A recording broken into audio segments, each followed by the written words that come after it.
Haina neno. Haina neno.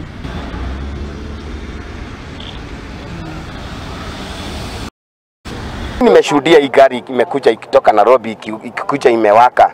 Sisi tulikuwa ile side nyingine ile ya kwenda Tao. Saa hii njia tuko hapa hii inaenda Nakuru. Hii basi wamesema ilikuwa inaenda Kisumu. Ni wenye matatu, wenye gari, watu wa sako, watu wanaweka gari na wanaweka mizigo. Waangalie gari sana na wa mizigo wanaangalia sana juu hata saa hii tunaweza beba sababu. Saa hii ni ile nini? Hii ni ile siku ndio hiyo ile msimu ya sikukuu.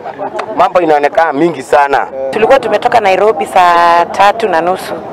Sasa kufika hapa katikati nikaona moshi, nikashindwa kwani ni nini inatendeka. Nikaona watu wakishuka. Pia mimi nikakuja hivi nikapata hapo hiyo mlango imefungwa. Nikajaribu kuambia fungueni juu nilikuwa na mtoto mdogo. Sasa mtu huyu ndiye akatokezea akagonga hiyo mlango ndiye akatuinua tukatoka na hapo hivyo. Lakini tunashukuru we are safe. Wako sawa, wote wako salama.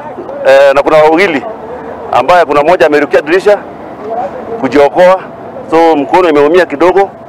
So amekimbizwa hospitali wawili tu but si ile baya sana.